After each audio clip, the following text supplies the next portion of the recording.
Are you ready? నువ్వు సమస్యలను ఎలా ఎదుర్కొంటున్నావు? నా సమస్యలను ఎలా ఎదుర్కొంటున్నాను? రెండు రకాలుగా ఎదుర్కోవచ్చు. ఒకటి, ధైర్యముతో ఎదుర్కోవచ్చు. రెండు, భయముతో ఎదుర్కోవచ్చు. 2 తిమోతి రాసిన 1:7 వాక్యం, యేసయ్య మనకు శక్తియు ప్రేమయు ఇంద్రియ నిగ్రహము గల మనసును ఇచ్చనే గాని పిరికితనం మనకివ్వాల. అందువలన ఏ సమస్య అయినా ఎలా ఎదుర్కోవాలి, ఎలా ఎదుర్కోకూడదు? భయం నీకు ఉరిగా మారిపోద్ది. నువ్వు భయపడ్డావా, దాంట్లోనే నువ్వు తల వంచాల్సి వస్తుంది. భయపడ్డావా, దాంట్లోనే కృంగిపోతావు. భయపడ్డావా, అదే నీకు ఉరిగా మారిపోద్ది. భయపడుట వలన మనిషికి ఉరి కలుగును. అందువలన ధైర్యంగా ఎదుర్కోవాలి. Praise the lord. ఎలా ఎదుర్కోవాలి? ధైర్యంగా ఎదుర్కోవాలి. ఎలా మనకి ధైర్యం కలుగుతుంది? ఎలా ధైర్యం కలుగుతుందంటే, దేవునికి మనం సమయం ఇవ్వటం వలన మనకు ధైర్యం కలుగుతుంది. దేవునితో మనం గడపడం వలన మనకు ధైర్యం కలుగుతుంది. శుక్రవారం ఆదివారం గృహకూటాల్లో వాక్యం వినటం వల్ల ధైర్యం కలుగుతుంది. టీవీలో వాక్యం వినటం వల్ల ధైర్యం కలుగుతుంది. ఆ ధైర్యంతో నువ్వు ఎదుర్కొనే శక్తిని ఇస్తాడు. అంత మట్టికే కాదు, 24 గంటల్లో ఒక అరగంటో గంటో దేవుని కొరకు నువ్వు కేటాయించాలి. నీకు తెలవకుండా ఏ సమస్యనైనా అవలేలగా నువ్వు బయటకు వచ్చేయగల. నువ్వు ఎంత సమస్యలో ఉన్నా దేవునితో గడిపే వ్యక్తివి నువ్వైతే, నువ్వు నిలబడటం కాదు, ఇంకొక 10 మందిని నీతో పాటు నిలబెట్టేటట్టు చేస్తావు. ఆ ధైర్యాన్ని నా దేవుడు నీకు ఇస్తాడు. అదే గనక దేవునితో గడపని వ్యక్తివి నువ్వైతే ఉక్కిరి బిక్కిరి అయిపోయి భయముతో నీ జీవితాన్ని ముందుకు తీసుకెళ్తావు. అందుకే ఒక భక్తుడు ఇలాగ అన్నాడు, నా మాట కాదు, God will never give us a schedule so full that there is no time for him. జాగ్రత్తగా వినండి. దేవుడు, God will never give us a schedule so full that there is no time for him. అంటే దానికి అర్థం, దేవుడు తనకు ఎటువంటి సమయము ఉండనీయకుండా మనకు పూర్తి షెడ్యూల్ ఇవ్వడం. దేవుడు తనకు ఎటువంటి సమయం ఉండనీయకుండా మనకి పూర్తి షెడ్యూల్ని ఇవ్వడం. అంటే దేవునికి సమయం ఇవ్వకుండా ఉన్న కుటుంబ జీవితం నీకు ఇవ్వడం. దేవునికి సమయం ఇవ్వకుండా ఉన్న వ్యాపారాన్ని ఎక్కివ్వడం. దేవునికి సమయం ఇవ్వకుండా ఉన్న పరిచర్యని ఎక్కివ్వడం. నీకు కుటుంబం ఇచ్చాడు అంటే బతుకంతా కుటుంబం చూడటానికే కాదు, 24 గంటల కుటుంబం చూడటం మాత్రమే కాదు, ఈ 24 గంటల్లో దేవునికి కూడా సమయం కేటాయించాలి. అలా దేవుడు నిన్ను కుటుంబ జీవితంలో తీసుకెళ్ళాడు. దేవుడు నీకు ఒక వ్యాపారం ఇచ్చాడంటే 24 గంటల నా వ్యాపారాన్ని కాదు, దేవునికి సమయం ఇవ్వాలి. అలా నీకు అటువంటి వ్యాపారం నీకు ఇచ్చాడు. 24 గంటల పరిచర్య కాదు, దేవునికి సమయం ఇచ్చే ఆ పరిచర్య నాకు ఇచ్చాడు. ఈ రోజున దేవునికి సమయం ఇవ్వలేని కుటుంబ జీవితం చేస్తున్నావా? భయముతో నువ్వు బతకాలి. దేవునికి సమయం ఇవ్వలేని వ్యాపారం చేస్తున్నావా? భయముతో నువ్వు బతకాలి. దేవునికి సమయం ఇవ్వలేని పరిచర్య చేస్తున్నావా? భయముతో బతకాలి. ఎలా చేస్తున్నావు?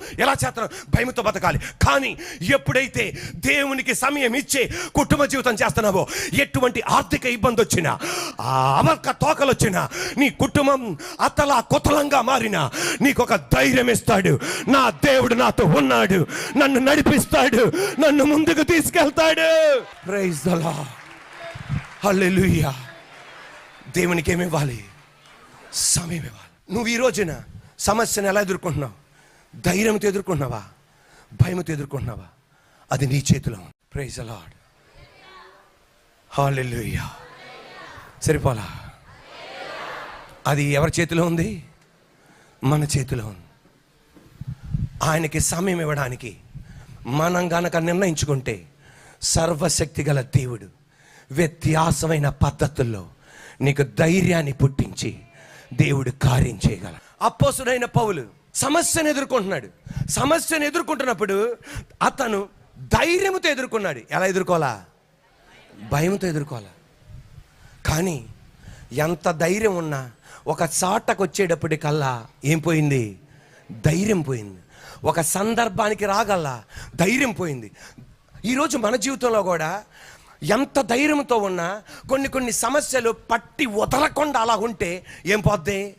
ధైర్యం పోద్ది. ఈ అబ్బాయి మారుతాడు, ఈ అబ్బాయి మారుతాడు, ఈ అబ్బాయి మారుతాడు, ఈ అబ్బాయి మారుతాడు.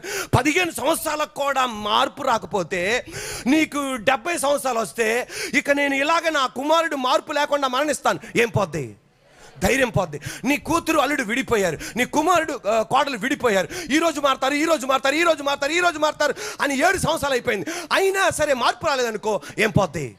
ధైర్యం పోద్ది. నీకు పెన్షన్ డబ్బులు రావాలి, ఈ సంవత్సరం వస్తుంది, ఈ సంవత్సరం వస్తుంది, ఈ సంవత్సరం వస్తుంది. 10 సంవత్సరాలు అయింది, అయినా రాలా, ఏం పోద్ది? పౌలుకు కూడా ధైర్యం పోయింది. పౌలుకు కూడా ధైర్యం పోతే దేవుడు వదిలేలా. అపోస్తల కార్యం 23వ అధ్యాయం 10వ వాక్యం. కలహం ఎక్కువైనప్పుడు వారు పౌలును చీల్చివేయుదురేమో అని సహస్రాధిపతి భయపడి, మీరు వెళ్ళి వారి మధ్య నుండి అతనిని బలవంతముగా పట్టుకొని కోటలోనికి తీసుకొని రండని సైనికులకు ఆజ్ఞాపించాను. ఆ రాత్రి, గట్టిగా ఆ రాత్రి ప్రభువు అతని యొద్ద నిలిచియుండి, గట్టిగా ధైర్యముగా ఉండము, ధైర్యముగా ఉండము, సరిపోలా, ధైర్యముగా ఉండము. యెరూషలేములో నన్ను గురించి ఎలాగ సాక్ష్యం ఇచ్చితువో అలాగున రోములో కూడా సాక్ష్యం ఇవ్వవలసి ఉన్నదని చెప్పాను. ఈ రోజున ధైర్యం పోయిందేమో, వేచి ఉండి ధైర్యం పోయిందేమో, ఈ రోజుని వేచి ఉండి ధైర్యం పోయిందేమో. కానీ అపోస్తలుడైన పౌలుని ధైర్యపరిచినట్లుగా నిన్ను ఆయన ధైర్యపరుస్తాడు. మోషే తర్వాత నాయకుడిగా దేవుడు యెహోషువని ఎన్నుకున్నాడు. యెహోషువ అప్పటి వరకు వేదికల మీద కనపడలా, ఒక పాట పాడినవాడు కాదు, స్టేజీ మీద ప్రసంగం చేసిన వాడిని కాదు, గుడారములో దాక్కున్నవాడు యెహోషువ. మోషే మరణించగానే నెక్స్ట్ లీడర్షిప్ ఎవరికి దేవుడు ఇచ్చాడంటే యెహోషువకి ఇచ్చాడు. యెహోషువకి ఇవ్వగానే అందరూ ఏమన్నారు తెలుసా? మోషే లాంటి నాయకుడు కాదు, మోషే వలన కుదిరింది, ఈయన వలన ఏం కుదిరిద్ది, ఆయన ఉంటే భలే ఉండేది, ఇప్పుడు ఈయన ఉన్నాడు, ఏంటి చూసావా ఎలాగుందో, ఎవడిష్టం ఆడిది అయిపోయింది, పట్టించుకునేవాడు లేడు, ఎవడిష్టం ఆడిది అయిపోయింది. ఎరుకో దాటాలి, ఎరుకో కొల్చాలి, యొర్దాను దాటాలి, 7 పట్టణాలు జయించాలి. ఇటువంటి వేదన, అటువంటి ఎక్స్పెక్టేషన్స్ చేరలేనేమో అని వేదన పడుతుండగా దేవుడు ధైర్యం లేని యెహోషువని, ధైర్యం లేని యెహోషువతో అన్నాడు, నీ సమస్య భయముతో ఎదుర్కోకూడదు, ధైర్యంతో నువ్వు ఎదుర్కోవాలి అని చెప్పి దేవుడు చెప్పింది ఏంటి తెలుసా? మోషేకు తోడే ఉన్నట్లుగా నేను నీకు తోడే ఉంటా, నువ్వు ధైర్యంగా ఉండు అన్నాడు. మోషేకు తోడే ఉన్నట్లుగా నీకు తోడే ఉంటా. ప్రజలు అంటారు మోషే లాంటోడు కాదని, ప్రజలు అంటారు మోషే ఉంటే ఇలా ఉండదని, ప్రజలు అంటారు అలాగంటారు, నోటికొచ్చిందల్లా అలా అంటారు. నువ్వు పట్టించుకోకు, ధైర్యంగా ఉండు, నేను నీతో ఉంటాను, ముందుకు తీసుకెళ్తా. ఎవరైతే అంటున్నారో వాళ్ళ నోరు మూపించి నేను యొర్దాను నదిని పాయలు చేయబోతున్నా, యెరికో గోడను కూల్చబోతున్నా.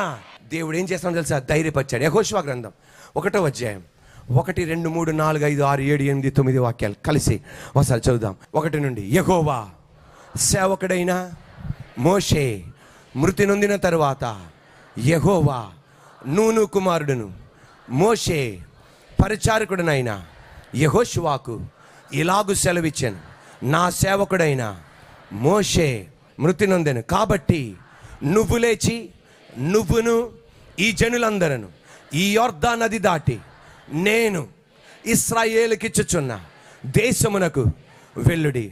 నేను మోషేతో చెప్పినట్లు మీరు అడుగుపెట్టు ప్రతి స్థలమును మీకిచ్చుచున్నాను. అరణ్యమును ఈ లెబానోనును మొదలుకొని మహానది అయిన యూఫ్రటీస్ నది వరకును, హిత్తీల దేశమంతయు పడమట మహాసముద్రం వరకును మీకు సరిహద్దు. నీవు బ్రతుకు దినములన్నిటను ఏ మనుష్యుడును నీ ఎదుట నిలవలేకయుండును. నేను మోషేకు తోడై ఉండినట్లు నీకును తోడై ఉండేదను. ఆమేన్. నిన్ను విడువను, నిన్ను ఎటపాయను. నిబ్బరము కలిగి ధైర్యముగా ఉండము, వారికిచ్చేదనని నేను వారి పితరులతో ప్రమాణము చేసిన ఈ దేశమును నిశ్చయముగా నీవు ఈ ప్రజల సాధ్వీనము చేసేదవు. అయితే నీవు నిబ్బరము కలిగి జాగ్రత్త పడి బహుధైర్యముగా నుండి నా సేవకుడైన మోషే నీకాజ్ఞాపించిన ధర్మశాస్త్రమంతటి చొప్పున చెయ్యవలను. నువ్వు నడచు ప్రతి మార్గమున చక్కగా ప్రవర్తించినట్లు నువ్వు దాని నుండి కుడికి కానీ ఎడమకి కానీ తొలగిపోకూడదు. ఈ ధర్మశాస్త్ర గ్రంథమును నువ్వు బోధింపక తప్పిపోకూడదు. దానిలో రాయబడిన వాటన్నిటి ప్రకారం చెయ్యుటకు నీవు జాగ్రత్త పడినట్లు దివారాత్రం దాన్ని ధ్యానించిన ఎడల నీ మార్గమును వర్ధిల్ల చేసుకొని చక్కగా ప్రవర్తించెదవు. నేను నీకు ఆజ్ఞాపించి ఉన్నాను కదా. నిబ్బరం కలిగి గట్టిగా నేను నీకు ఆజ్ఞాపించి ఉన్నాను కదా. నిబ్బరం కలిగి ధైర్యముగా ఉండము, దిగులు పడకము, జడియకము. నువ్వు నడచు మార్గం అంతటిలో నీ దేవుడైన యెహోవా నీకు తోడై ఉండండి. ఆరుడే దేవుడికి అంత అవసరమా? చెప్పండి, దేవుడికి అంత అవసరమా? ఇంత ధైర్యపరచటం దేవుడికి అంత అవసరమా? చెప్పండి అమ్మా. అవసరమా? అవసరంలా. కానీ నువ్వంటే అతనికి అంత ఇష్టం. నువ్వంటే అతనికి అంత ఇష్టం. నేనంటే అతనికి అంత ఇష్టం. యెహోషువ అన్నాడు, నేను నీకు తోడే ఉంటా. ధ్యానించు దాన్ని. దేన్ని? వాక్యాన్ని నువ్వేం చేయి? ధ్యానించు. అంటే దానికి అర్థం, ఒక ఆమంటుంది, నీకు పని పాట ఉండదయ్యా, నువ్వు పాస్టర్వే, అందువల్ల 4 గంటల పొద్దున 4 గంటల సాయంత్రం మాకు పిల్లల్ని పోషించుకోవాలా? హాబో. దానికి అర్థం ఏంటంటే ఉదయం 4 గంటలు ప్రార్థన చేయి, సాయంత్రం 4 గంటలు ప్రార్థన చేయమని కాదు. నువ్వు దేవునికి ఇస్తున్న సమయం వాక్యం చదువుతున్నావే, ఆ వాక్యాన్ని ఇబ్బంది వచ్చినప్పుడు ఆ రోజు చదివిన వాక్యాన్ని ధ్యానించాలి. ఉనండి, ఆలోచించాలి, చింతించాలి అనుకోండి. మీ ఇంటికి వచ్చి మీ బంధువులు తిట్టేసి వెళ్ళిపోయారు. తిట్టేసి వెళ్ళిపోయారు.